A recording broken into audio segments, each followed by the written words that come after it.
I'm going to talk to you guys today about something that I call a love-based awareness approach.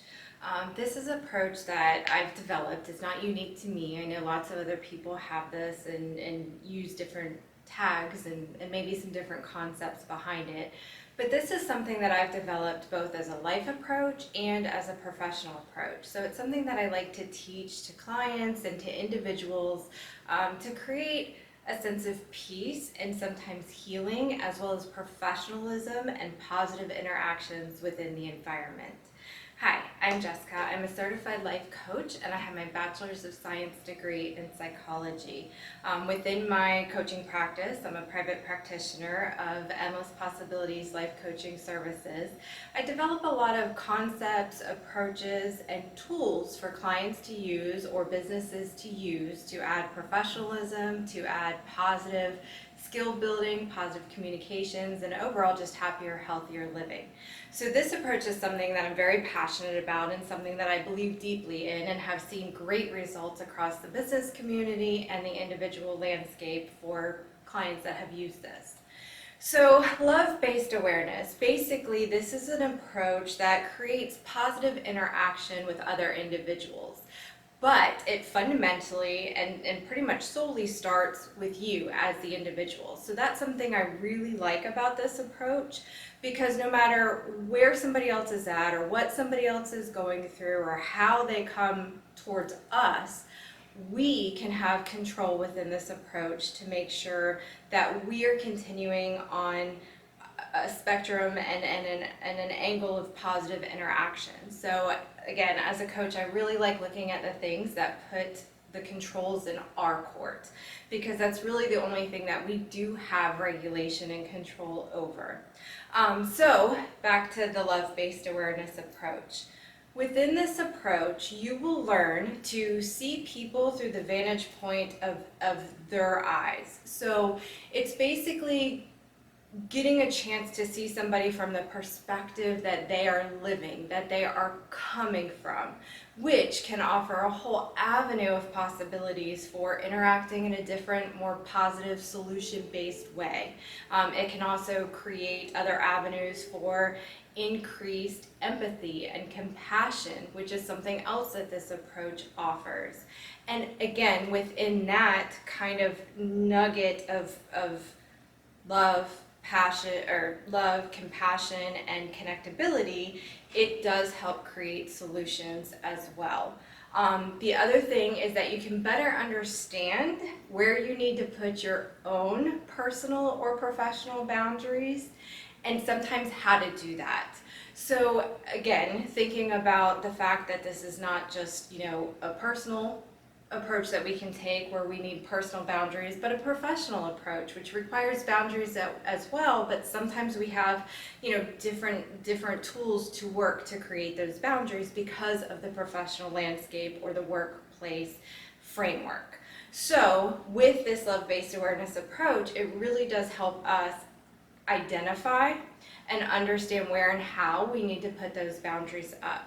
So this is what the love-based awareness approach offers, and I am looking forward to getting to the actual training and perspective work of what this approach really does.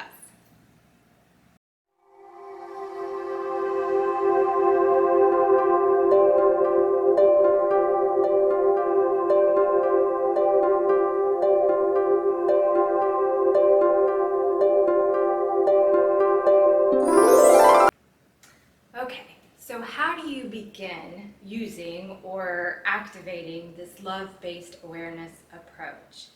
Well, it does start with two kind of essential tools. The first is active listening.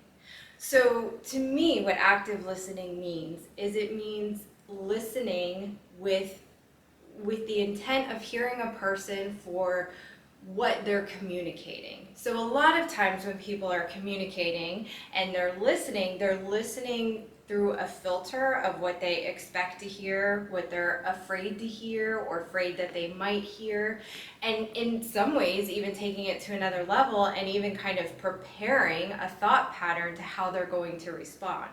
So in that way, they're not really actively participating in the activity of listening. They are partially available to listen to what's happening in the conversation, but they're also partially consumed within themselves about the communication, or what might happen in the communication, or how they may respond in the communication. And honestly, as a coach, I see this as one of the major communication breakdowns within all sorts of different dynamics. So this is a really key important part to being able to use the love-based awareness approach.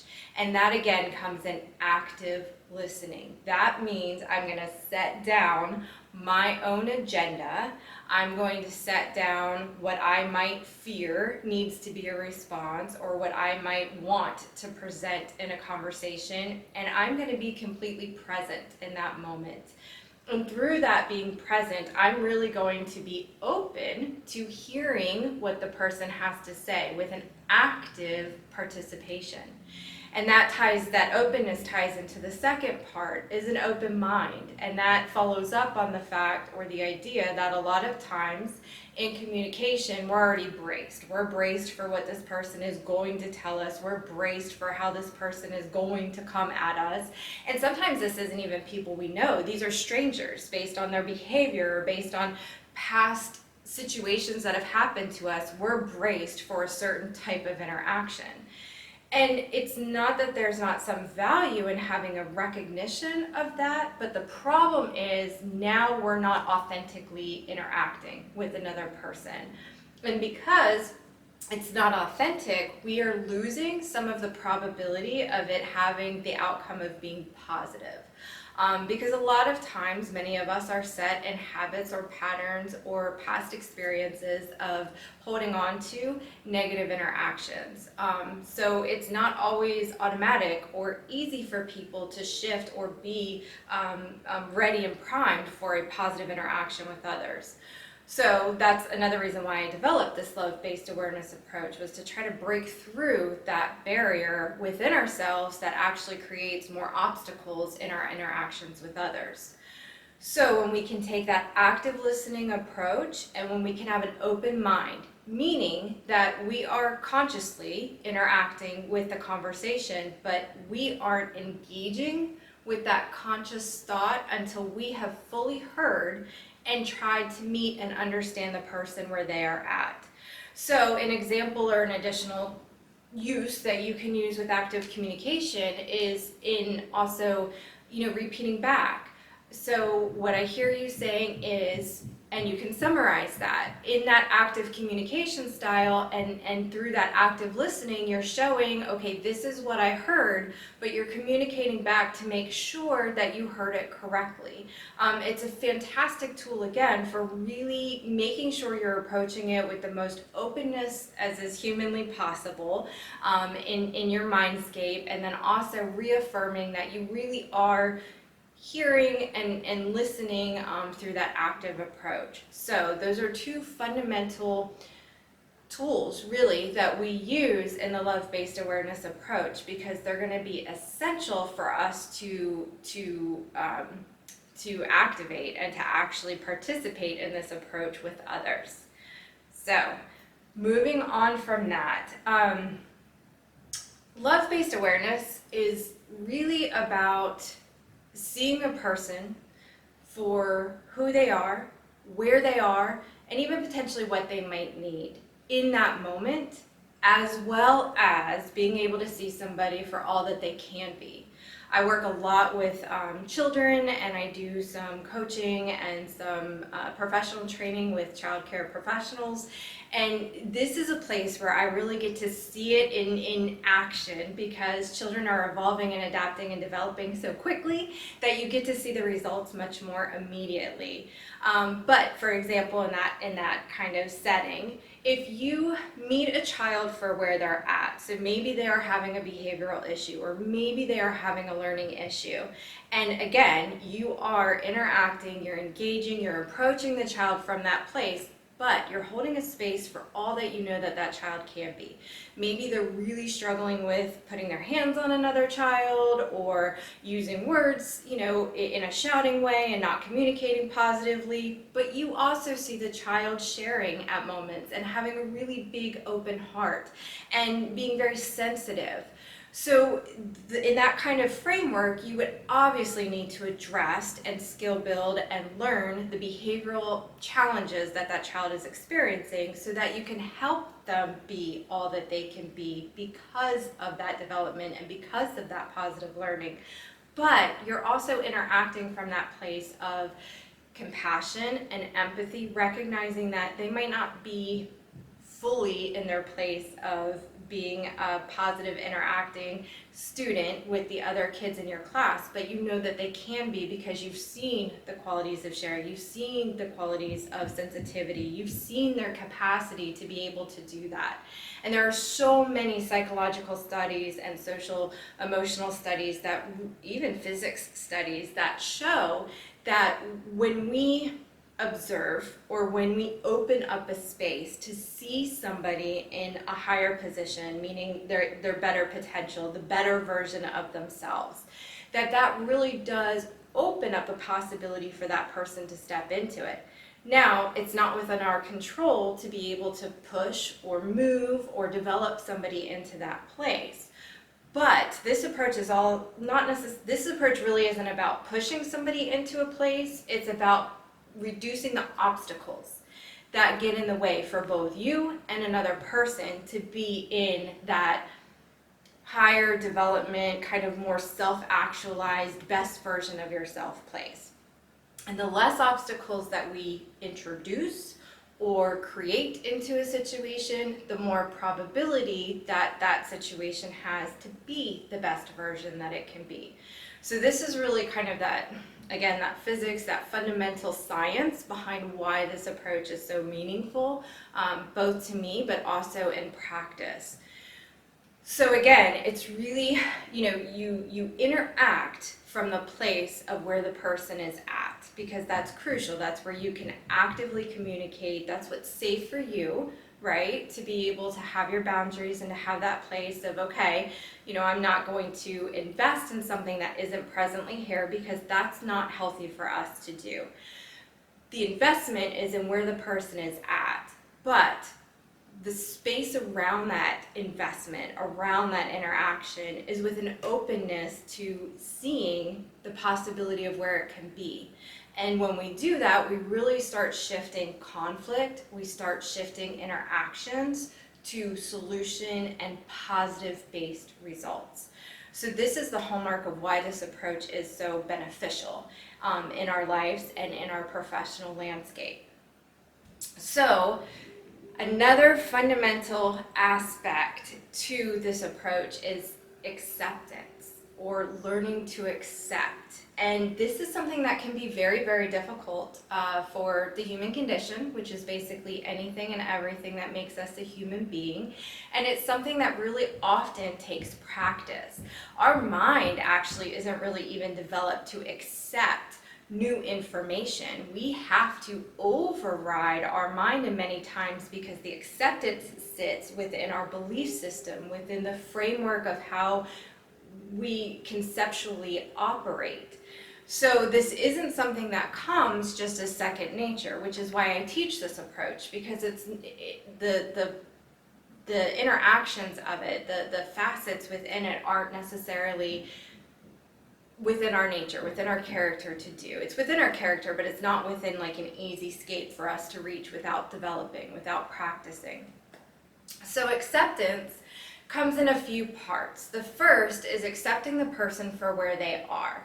So this is important in work situations as well as personal situations. So for instance, in a work situation, if you are constantly putting expectations, or you are constantly putting hopes or investments in what you think somebody should be able to do, or what you expect somebody to do, or even what somebody says they can do but doesn't actually show up and do, you are actually going to be the one that gets affected by this the most. And this creates a lot of conflict and a lot of disharmony within ourselves. So remember at the beginning of this video, I talked about how this is really about being in our controls. So this is where that becomes pulling it back into our control. So one thing I love about the love-based awareness approach is it really does work against the mind's illusion to create a scenario around something that our first impression or our investment hope of what we would like something to come out to be, or what we think something should come out to be. Again, a lot of research, I've taken some classes on the science of the mind and science of well-being, and it's just really coming to show that the mind holds on to ideas that aren't necessarily true. So this approach is something that kind of shatters that mindscape and makes us start to consciously, actively interact with different information. And the information we're acting and interacting with is what's actually presently available. And because it's what's presently available, it is what is actually showing up in our environment, we are tipping the scales in probability of setting ourselves up for the most success and setting ourselves up for, again, being able to create those boundaries so that we can have more positive interactions, or we can create a more positive space within our personal or professional environments. So this is just such a valuable tool in so many different ways. But getting back to that idea of accepting somebody for where they are. This means you're using active listening, so you're hearing the person for the position of where they're coming from, through their eyes. You're also trying and doing your best to hold that space for all that you know that they can be, but you're, within a love-based awareness approach, really identifying what is reliable, what is consistent, and what is dependable within the framework of that person in that moment of time, in that frame of time that you're interacting. Remember too, people, we are on a continuum. So there's, one end to the other, and people move back and forth between that line, depending on a whole lot of factors. That's dependent on biological factors, it's dependent on situational factors, it's dependent on hormonal factors, on life experiences, life events, purposeful and intentional growth and development. I mean, so many things go into what moves a person in their development that it's not really ever fair to kind of brand a person for a specific thing for the entirety of their life. I mean, yes, there are again, societally, some things that are very difficult to move past or forgive, but I'm talking in the scope of most of our interactions with people. So thinking about it from that way, it's again, that openness needs to stay a piece of this for it to be a love-based awareness approach. But an acceptance of this is where this person is at. Back to that child analogy, an openness to see that child's ability to move beyond those behavioral challenges and be more positive in their interactions with others as a more complete picture of who they consistently can be. But you're not going to do any good to that child, the classroom, or that environment if you're not accepting the situation for what it is and the child for where they're at. So this is what that love-based awareness approach asks you to do. Then from that, that's where you start looking at what are the necessary boundaries that you may need to put in place to make sure that you're not enabling negative behaviors, you're not creating part of the conflict or obstacles or problems, and that you're protecting your own professional ethics, your own professionalism, or your own personal boundaries and needs and well-being. So that is absolutely a huge piece of the love-based awareness approach. It is, again, not so much about others as it is about us. And part of what I love about this approach is that through that action of putting boundaries up, of saying, hey, I hear you, I see you, I for where you are, I also can see what you can be or where you can be, but I am going to model healthiness by establishing boundaries for where we're interacting right now. So again, that comes in so valuable for protecting our own needs, our own assets, so to say, as well as modeling what is available for another person to do. And we're doing this without creating obstacles for that person. You know, it is not an obstacle for somebody when we stop enabling. That is a teaching tool that isn't for us to force upon somebody, but it's available for that person to see if they choose to. And it's also a tool for modeling that there are other ways to handle conflicts, to handle your feelings, to handle challenges, to strive for something better. And that's what I love so much within this approach. The other one comes into making the choice to accept the person or the situation for what it is. So I know for me, this is probably the hardest step, especially in certain frameworks and dynamics that I've come across in my life. And I understand that this can be very difficult for clients too, both professionally and personally. But acceptance is a huge part of navigating our change in an intentional and directional way. And if we are unwilling to accept a piece of information for what it is showing itself to be, then we're not creating the puzzle. We're not filling the puzzle pieces with all of the accuracy of what it needs to be.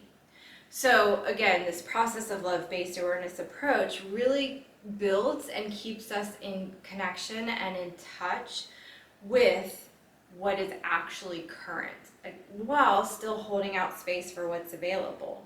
But let's go back to that child analogy. Say, you know, we're talking about a 3-year-old child, behavioral challenges. You have utilized all the tools and resources you can as a teacher within that child care center, and now you are at a point where you have given all that you can, and it is starting to deteriorate the environment. It is starting to affect other students. It's starting to, you know, affect the well-being of you as a teacher as far as stress and different things like that. Accepting that maybe that child needs more supports than what can be offered by you or within that educational, you know, institute allows that child to really, again, be met with where they are at. So now they can move on to something that maybe is a little more intensive, that offers more one-on-one development and teaching and things like that.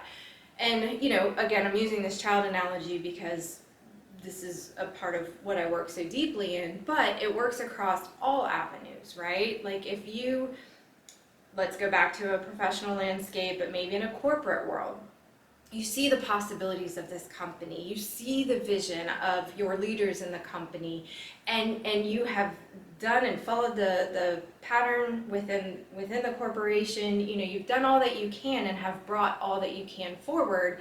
But you've also seen and met where the place is at and accepted that there are some things, some obstacles that are standing in their way. You've done your best to remove yourself as an obstacle, but the company is still not learning. It's not developing beyond those obstacles. And you are starting to feel concerned that now your development in your career and profession might be impacted because of the company's lack of development in reducing the obstacles and moving beyond them.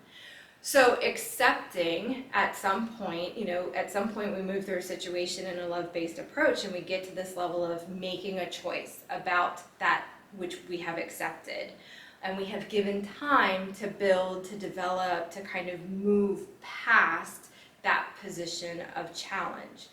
So we look at that situation and we would say, okay, maybe it is time for me to move into a different position, to change companies, to maybe even change careers. So this is kind of what happens when people are actually going through these decisions, even in a personal framework, in a relationship.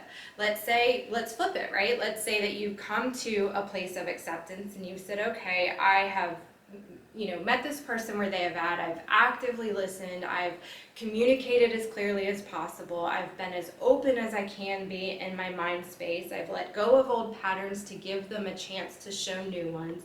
You know, I've done my part, and I don't feel like anything is changing. I'm still seeing obstacles where I'm trying to remove them, and you decide that you want to end the relationship. and you make that acceptance. So that is the same type of thing, and it's not always negative. Sometimes we can hit those situations, and by our choice of accepting that this is where you are, this is now my new boundary. I as an employee, or I as a relationship partner, can no longer accept this. I'm putting new boundaries.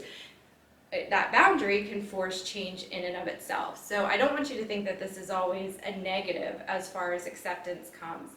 But when we place our boundaries around, again, what we have come to accept, and realize we've gotten to a point where we have to make a choice about it because it's starting to impact us, or it moves against our ethics, or whatever those things are, now we reaffirm, shift, adjust, set often new boundaries, and we initiate change at that point. We initiate change by either us making that move or others in the environment responding to that.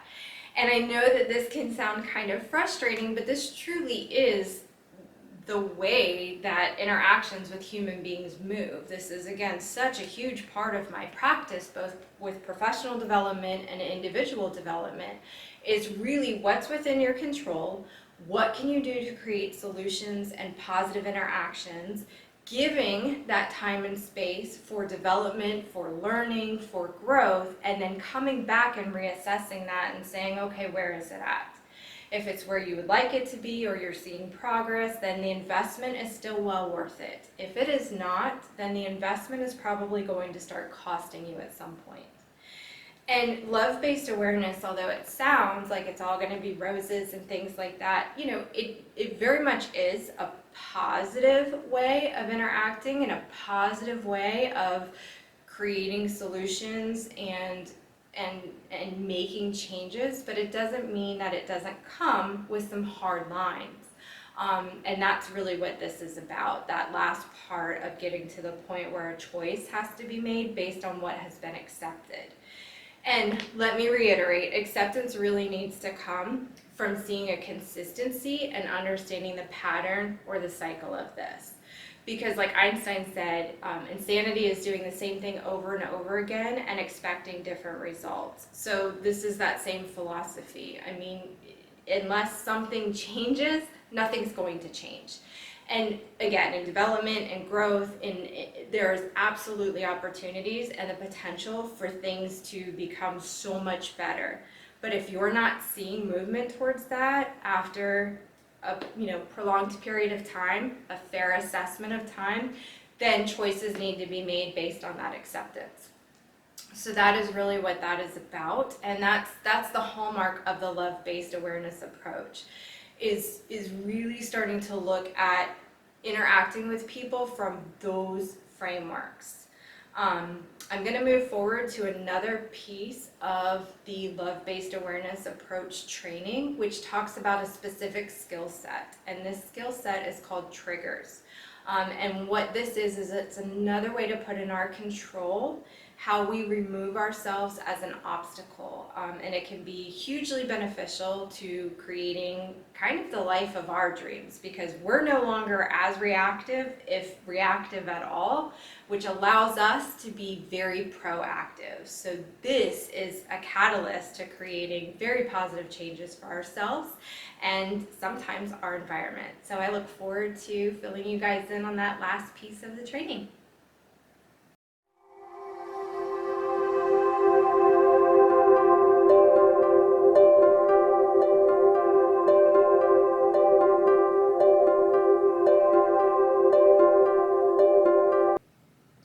Okay, so as I said, I'm going to be talking about the last aspect in the love-based awareness approach training or philosophy. And this one's really about a skill set. So this is a skill set that I teach across the field, both professionally and personally. But this skill set is really, really essential for being able to use the love-based awareness approach effectively.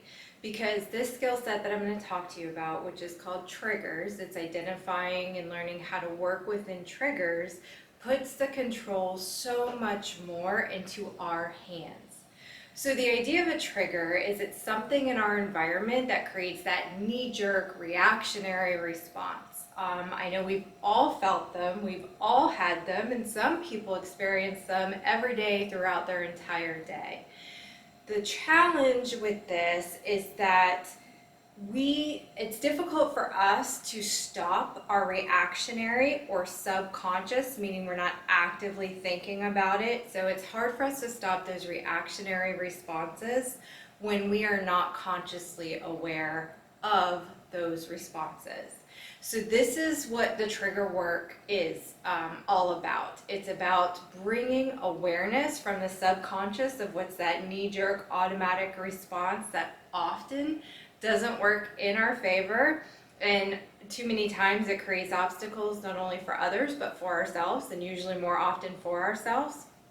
And it can really shift and change the positivity of any life situation that we are engaged in or experiencing, because it's a reactionary interaction versus a proactive and intentional, purposeful, driven kind of interactive experience, which again shifts the whole playing field into that positive, solution-based, meeting in the middle ground, working towards, again, those solutions, which is what proactive work puts us back into. So the idea of triggers is, in the work of skill building, is really learning to first identify those, and I've developed a 4-step process for really trying to work with and identify these things so that we as individuals can learn what sets us off in that knee-jerk reaction. We can start doing the work that is necessary to kind of uncover those aspects, and then we can finally build the real skill set that's going to work us out of that, and that's that proactive plan. So, to help us stop doing the reactionary and to get really proactive, we have to follow this 4-step process. So the first part of the process is first identifying what your triggers are. So again, think about trigger. It's basically any stimulus in the environment, so anything in the environment that creates a response.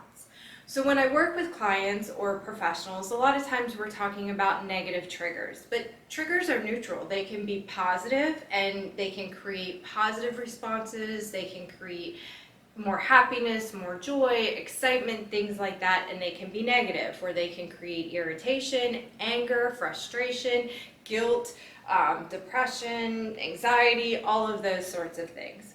Obviously, most of the time when I'm working with clients, we're working on the negative aspects, but I do think it's really valuable to point out again that triggers are neutral.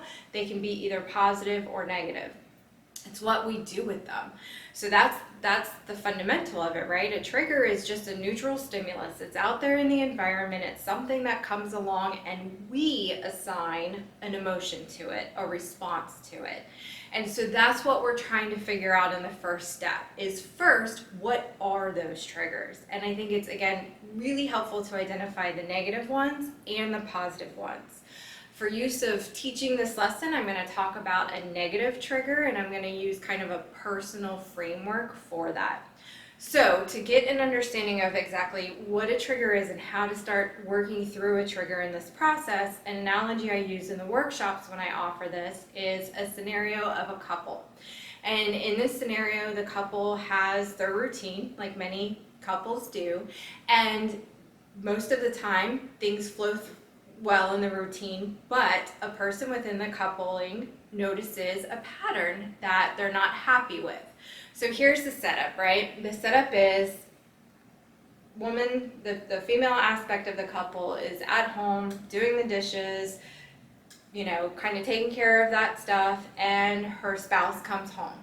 And she's in a neutral mood, actually kind of fairly positive. There's nothing on her mind that's upsetting her. She's just tending to the housework and kind of, ready for the night to begin and shift when her partner comes home. Her partner comes in without saying anything, throws the keys down on the counter and at the door instead of setting them in the pot, and just without saying anything to her goes and sits down and turns on the TV. What she notices and identifies as a trigger is that as soon as that happens, as soon as that environmental stimulus of him coming in, not acknowledging her, and showing frustration or anger or whatever emotion he's dealing with by throwing the keys down versus just setting it into the pot and saying, hey, I'm home, how's your day? She notices that that triggers her, and immediately she could have been in a neutral mood or a positive mood, and the trigger of that immediately sets her into frustration and into a feeling of aggravation. And it starts spurring up different thoughts and different emotions.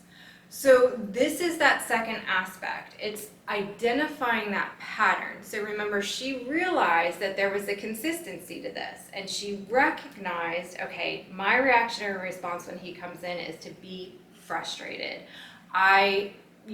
Not sure yet how I'm feeling, but I know that that aggravates me. It shifts my mood, it shifts my thinking.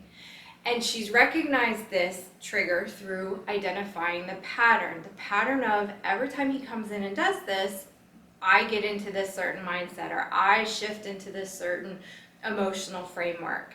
And so this is starting to uncover what we need to be able to start building that proactive plan against the trigger. So in that, she identifies that it's shifting her mood. Now she's looking for the deeper meaning, okay? So this is where that work gets sometimes a little difficult, but I have no doubt that you guys can do this. So it's really trying to uncover, why does that bother you so much?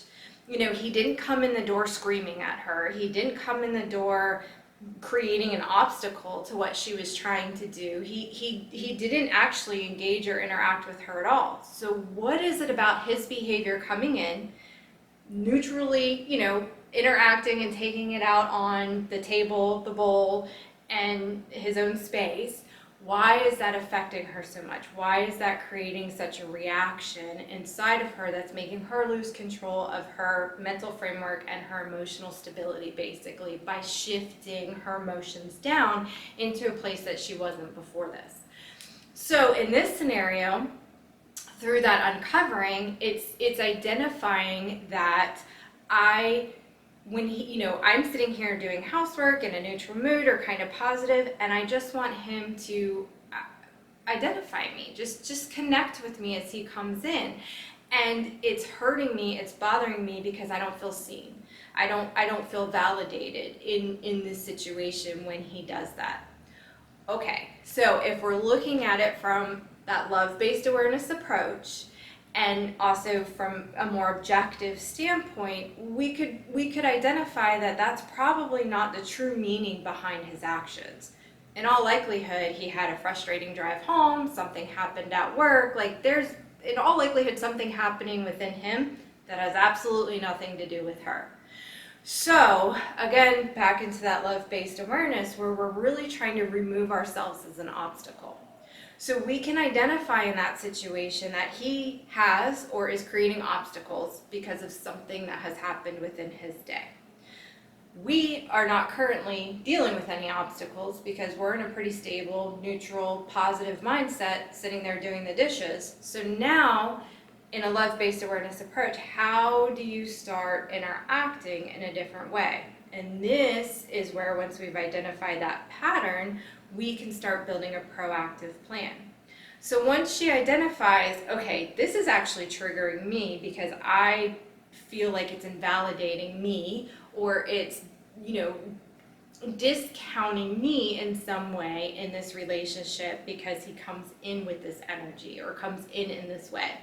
Now, again, back to that idea of acceptance and then making a choice. If this is the consistent, almost everyday pattern of your partner, and you have accepted, understood, and seen that this is who that person is, then the choice is, am I okay with living with somebody like that and sharing my space, or do I need to move on because I want to experience a different kind of feeling? So don't forget about that part of the love-based awareness approach. But when we're talking about triggers, one of the things that we're trying to do is we're trying to take control back so we don't get set off in a reactionary way that doesn't make us feel good and doesn't support reducing obstacles in our way. And two, it can actually create change by us shifting our behavior because we're not reactionary, we're going to get proactive. So in that last step, the fourth part is, how do you become proactive? How could you create a new plan of behavior around that scenario? So what I teach in this is an example of a proactive plan could be her doing some of her own self-check when that happens. It's, the triggers aren't going to go away initially. We're still going to get hit with that response, and there's still going to be that knee-jerk desire to respond that way. But we have control and free will, so we can stop that behavior and put something new in place. So the something new that she has decided to put in place in this scenario is recognizing when he comes in and does that, and changing her way of approaching. Because maybe a past pattern would have been to come into the living room area and be like, why do you come in like that? What's the problem? What happened today? And then of course that's typically going to engage in some sort of conflict. Now by the end of the evening, they actually are arguing with each other, and the whole thing started out of something that had nothing to do with them as a couple and had nothing to do with the quality or the interaction of their relationship. And unfortunately, I use this example because I see it a lot, not just in personal dynamics, but within professional dynamics as well. So after identifying that and realizing she can remove herself as an obstacle in the behavior, she decides to change her approach to his behavior. And in that shift of her approach, let's say same scenario comes down. She's kitchen doing housework. He comes in, throws the stuff down, doesn't say a word, sits down on the couch, turns the TV on, and this is how the night begins for them. She doesn't want this anymore. She has seen that this is what it is. She's accepted that this is where they're at, but she's not accepting that as a place for where they can be. So she's changing and shifting that dynamic. So what she does instead is decides to give him a couple minutes to unwind, to give herself a couple minutes to calm down and kind of check that reactionary response so she can get back into that neutral or positive mindset that she was in before he came home. And then once she's gotten into that place and given him some space to actually be home and kind of start to maybe regulate and shift his own self, she steps into the living room and maybe asks him, hey, would you like something to drink, while we get dinner together, whatever it might be. And so in that way, she's showing a few things. She's showing that love-based approach as, I see you where you're at, I hear, recognize, identify that you're frustrated. I'm recognizing that I couldn't have anything to do with that because we've had no conflict or interaction up until this moment right now. And I'm trying to show you some empathy and compassion by maybe supporting you in filling not necessarily a need, but a kind gesture. And in that, now you have created something where there's no longer a reactionary response. I mean, there may still be irritation, mood residuals left over on his part, but it's definitely going to catch him off guard in the sense that there's not something to react to. Now he has to bring conscious thought instead of that subconscious thought to the interaction. And, roles could be reversed. I mean, it's not necessarily the gender dynamics within this example. It's more the approach and the methodology in dealing with the trigger aspect within a love-based awareness approach. So again, trigger work can be difficult. I think boundaries is the hardest one that I see clients learning, and triggers is probably the second. In another scenario, think about road rage, right? Why do you get so frustrated if somebody is driving slow or pulls out in front of you? Like, I understand that can be irritating, but why do you let it get such a rise out of you if that's something that you experience? So then look at the pattern. Well, is it when I'm running late? Okay, so maybe the obstacle is that time management might be something that you could increase to reduce the likelihood of you getting into that place of aggravation. Is it because you struggle with kind of having an empathetic and compassionate connection with others? One of the things that I do to check myself when I feel frustrated is, one, acknowledge, did I leave in enough time? Okay, this isn't their obstacle, it's mine. So, this is the consequence of not managing my time better. Secondly, I know I've been there, I'm sure everybody has at some point, did that person really do that on purpose?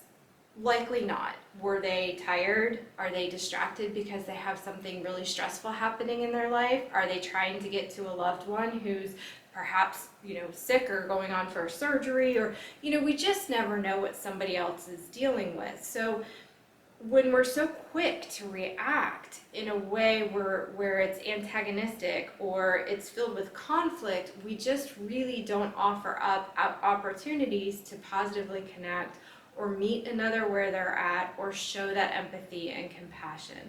So this is why trigger work is such an important piece of the love-based awareness approach.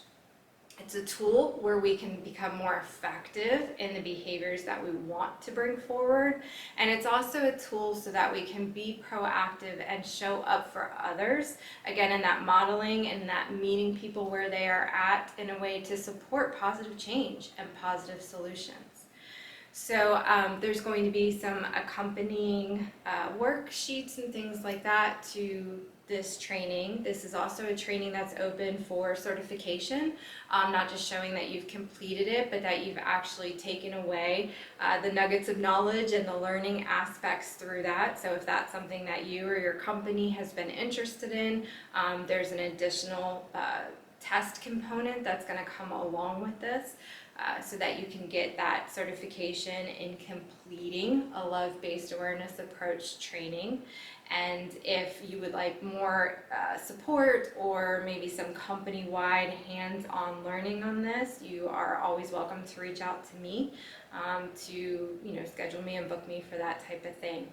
But I hope that not only in the professional environment, but also in your personal environment, that this gives you some tools and resources and some perspectives to kind of interact and look at our daily habits and behaviors with each other in a different way so that we can, one, be in control of ourselves and what we intend to bring forward, but also start building bridges towards positive change and solution-based results. So thank you for your time, and I hope you have enjoyed this.